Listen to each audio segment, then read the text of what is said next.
अस्सलाम वालेकुम स्टूडेंट्स। हमने कल परफेक्ट सब्स्टिट्यूट्स और कॉम्प्लीमेंट्स के लिए इंडिफरेंस कर्व्स और यूनिटी फंक्शंस को डिस्कस किया। आज हमने पढ़ना है quasilinear preferences, Cobb Douglas preferences. These are preferences which are somewhat different from the indifference preferences, and the shape of the indifference curve becomes very much different in this case. If a consumer has indifferent curves that are vertical translations of one another, then all the indifference curves are just vertically shifted versions of one indifference curve.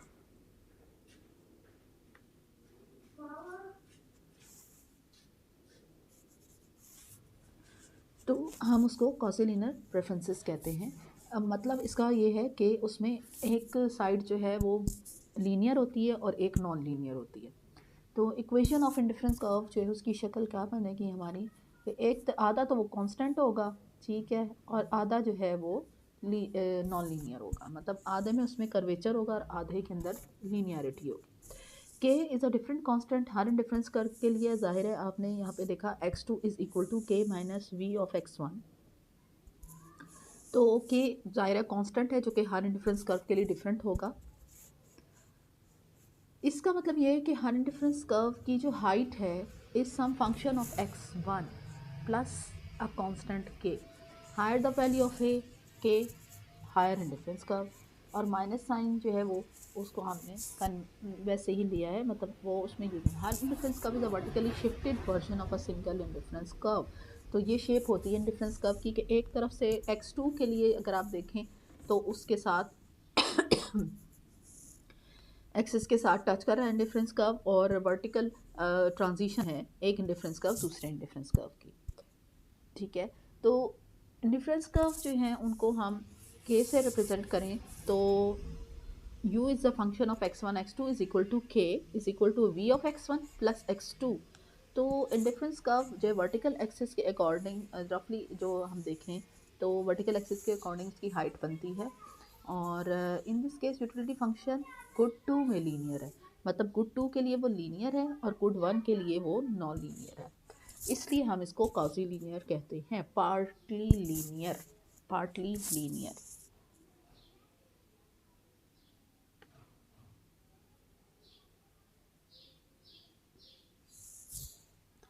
Specific examples में इसकी अगर आप देखें तो x2 simply मौजूद है। Examples अगर हम देखें तो x2 जो है वो सिंपल है, लीनियर है, जबकि x1 जो है it is sometimes log function हो सकता है, समटाइम्स स्क्वायर रूट हो सकता है।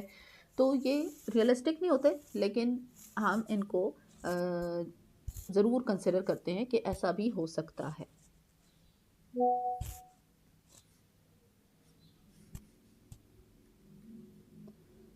यहाँ पे जैसे कि मैंने अभी आपको बताया कि कॉसिलिनियर प्रेफरेंसेस क्या है, कि आपके पास टू गुड्स हैं तो एक गुड में वो लीनियर होगा और एक गुड में नॉन लीनियर होगा, और उसका जो यूटिलिटी फंक्शन है उसमें हम जैसे x2 के लिए अगर लीनियर है तो x2 सिंपली लिखा जाएगा, और x1 के लिए वो लीनियर नहीं है, हो सकता है वो लॉग फंक्शन हो सकता है उसकी पावर स्क्वायर हो सकता है स्क्वायर रूट हो, तो वो आपका कॉजी लीनियर या पार्टली लीनियर यूटिलिटी फंक्शन बन जाता है। दूसरी प्रेफरेंसेस जो हैं वो हमारी हैं कॉब-डॉगलस प्रेफरेंसेस। अच्छा, कॉब-डॉगलस का आपने कॉन्सेप्ट सुन रखा होगा प्रोडक्शन फंक्शंस के हवाले से कि उसकी फॉर्म कैसी होती है। बेसिकली ये एक फंक्शनल फॉर्म है, तो ये प्रोडक्शन फंक्शन में भी हो सकती है, यूनिटी फंक्शन में भी हो सकती है। तो आपको इसकी जो शेप है वो तो पता है कि इसकी फॉर्म क्या होती है कि x1 की पावर c एंड x2 की पावर d, तो ये कॉब-डॉगलस यूटिलिटी फंक्शन कहलाएगा। सी और डी जो क्या होंगे, इसके पॉजिटिव नंबर्स होंगे जो कि कंज्यूमर्स की प्रेफरेंसेस को रिप्रेजेंट कर रहे होते हैं, ठीक है। तो कॉब-डॉगलस का यूटिलिटी फंक्शन की डिफरेंट एग्जांपल्स हो सकती हैं, जैसे कि हम देखें कि इंडिफरेंस कर्व में अगर सी और डी की वैल्यू हाफ हाफ है, या पार्ट बी में देखें कि 1/5 और 4/5 है, तो different shape of indifference curves बनेंगे। अच्छा, यहाँ पे एक चीज़ जो आपने ध्यान में रखनी है वो ये है कि सी और डी का जो सम है वो 1 के इक्वल आता है। आपको पता है ना कि जो कॉब-डॉगलस का प्रोडक्शन फंक्शन है उसमें भी यही होता था कि जो दोनों एल और के की पावर्स होती थी उनका सम इक्वल टू 1 होता। तो ये यहाँ पे भी ऐसी है कि x1 और x2 की जो पावर्स हैं सी और डी, उनको अगर हम सम अप करें तो वो 1 के इक्वल आएंगी। जैसे एक एग्जांपल अगर आप देख रहे हैं पार्ट ए के अंदर 4.5 ए में, तो यहाँ पे सी की वैल्यू 1/2 और डी की भी 1/2 है। और उससे जो हमारे प्रोडक्शन हमारा यूटिलिटी फंक्शन बन रहा है, उनकी शेप्स आपको नज़र आ रही हैं। और जो part B of the diagram है उसमें सी की वैल्यू 1/5 और डी की वैल्यू 4/5 है। सम अप करके ये भी 1 ही बनती है। तो इसमें आपको बेसिकली पता चलता है कि आप गुड 1 को कितना प्रेफर कर रहे हैं और गुड 2 को कितना प्रेफर कर रहे हैं। तो प्रेफरेंसेस को शो कर रहे होते हैं ये सी और डी। तो कॉब डॉगलस के इंडिफरेंस कर्व्स इस तरह से बनाए जाते हैं। तो कन्वेक्स मोनोटोनिक इंडिफरेंस कर्व्स हैं। वेल बिहेव्ड इंडिफरेंस कर्व जिस तरह के हमने बताए थे, ठीक है। मोनोटोनिक कौन से थे, मैंने more is preferred over less, ठीक है। तो मोनोटोनिक जो वेल बिहेव्ड इंडिफरेंस कर्व्स हैं वो कॉब डॉगलस में ही आते हैं। तो Cobb Douglas preferences standard examples हैं इंडिफरेंस कर्व्स की जो कि वेल बिहेव्ड होती हैं, और फार्मूलाज जो हैं वो अलजेब्रिक एक्सप्रेशंस हैं जिनसे वेल बिहेव्ड प्रेफरेंसेस निकल कर आती हैं। कॉब डॉगलस प्रेफरेंसेस जो हैं आगे हम इसको इकोनॉमिक आइडियाज़ में भी इस्तेमाल कर सकते हैं।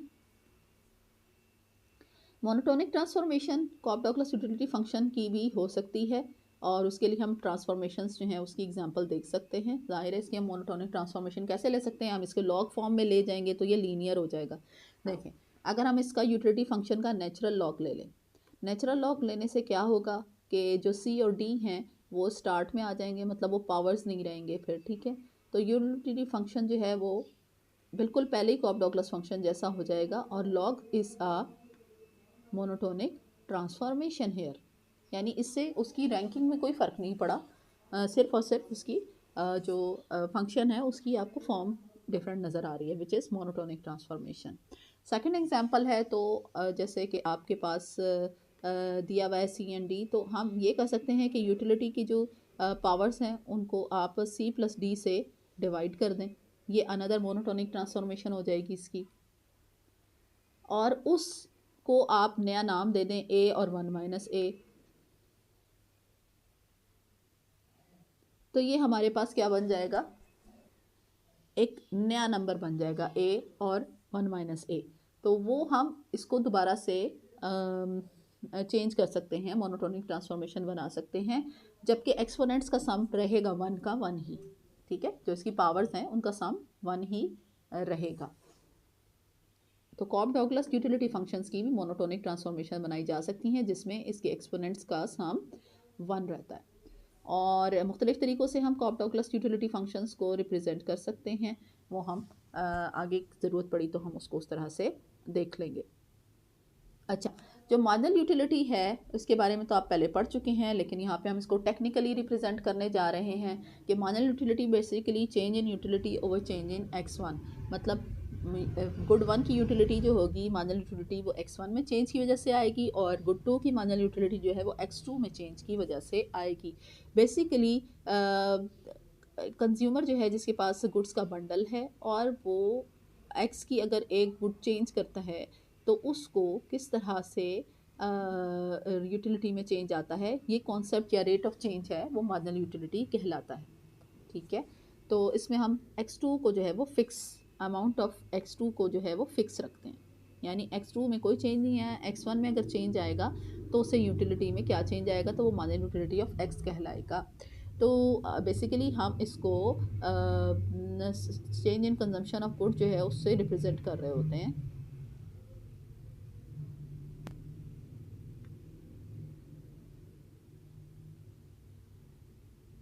और इसी तरह से हम मार्जिनल यूटिलिटी ऑफ गुड 2 कर सकते हैं, keeping the good x1 constant, ठीक है। तो उसी तरह हमारा जो है वो चेंज इन यूटिलिटी कैलकुलेट हो जाएगा। अच्छा, अब मार्जिनल यूटिलिटी जो है वो आप कैलकुलेट करते हैं। आपको पता है कि ये चीज़ हमने पहले पढ़ी हुई है कि जितना ज़्यादा हम यूटिलिटीज़ जो हैं उनको बढ़ाते चले जाते हैं, मतलब गुड्स की क्वांटिटी बढ़ाते जाते हैं तो उसकी यूटिलिटी कम होती चली जाती है। तो मार्जिनल रेट ऑफ सब्स्टिट्यूशन का कॉन्सेप्ट भी आप लोगों ने पढ़ा हुआ है। जो यूटिलिटी फंक्शन है उसे मार्जिनल रेट ऑफ सब्स्टिट्यूशन भी कैलकुलेट कर सकते हैं। अब वो कैलकुलेशन आप कैसे करेंगे, आप इसमें यूटिलिटी ऑफ 1 और यूटिलिटी ऑफ 2 को ऐड अप कर देंगे। ठीक है, आपको पता है कि जो utility marginal rate of substitution है, ये इंडिफरेंस कर्व की स्लोप है। ठीक है, रेट है at which the consumer is willing to give up one good for the other. तो हम इसको कैलकुलेट कर सकते हैं आराम से। वो कैसे कि चेंज इन गुड्स जो हैं उनको हम एक को कांस्टेंट रखें, दूसरे को कांस्टेंट रखें, और इंडिफरेंस कर्व पे जब हम मूव करेंगे तो हमारे पास जो इक्वेशन बनती है वो ये है MU1, यानी change in utility of one and change in utility of two को ऐड कर दें तो टोटल चेंज इन यूटिलिटी आ जाता है। ठीक है, तो इसे अगर आप सॉल्व करेंगे तो आपके पास जो मार्जिनल रेट ऑफ सब्स्टिट्यूशन का फार्मूला आ जाएगा विच इज़ MU1/MU2। यानी अगर आप मार्जिनल यूटिलिटी ऑफ गुड 1 को डिवाइड करते हैं मार्जिनल यूटिलिटी ऑफ गुड 2 से, तो आप marginal rate of substitution find कर सकते हैं which is the slope of indifference curve. अब ये है नेगेटिव, ठीक है, इसका साइन नेगेटिव है क्योंकि इंडिफरेंस कर्व की स्लोप नेगेटिव होती है। और सेम यूटिलिटी लेवल पे आपको रहने के लिए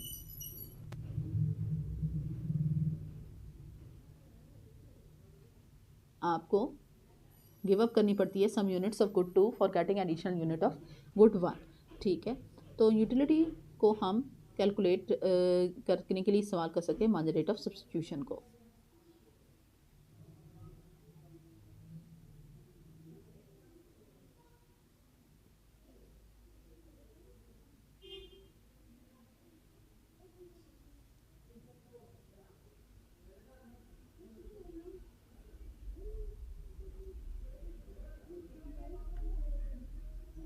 इसकी भी मोनोटोनिक ट्रांसफॉर्मेशन आप कर सकते हैं। वो आपको रिप्रेजेंट कर रही है सिर्फ और सिर्फ री लेबल कर रहे हैं डिफरेंस का आपको। और आपको पता है कि अगर हम 2 से डिवाइड करते हैं, दोनों में मल्टीप्लाई करते हैं यूटिलिटीज़ 1 और 2 को, तो उससे कोई फ़र्क नहीं पड़ेगा।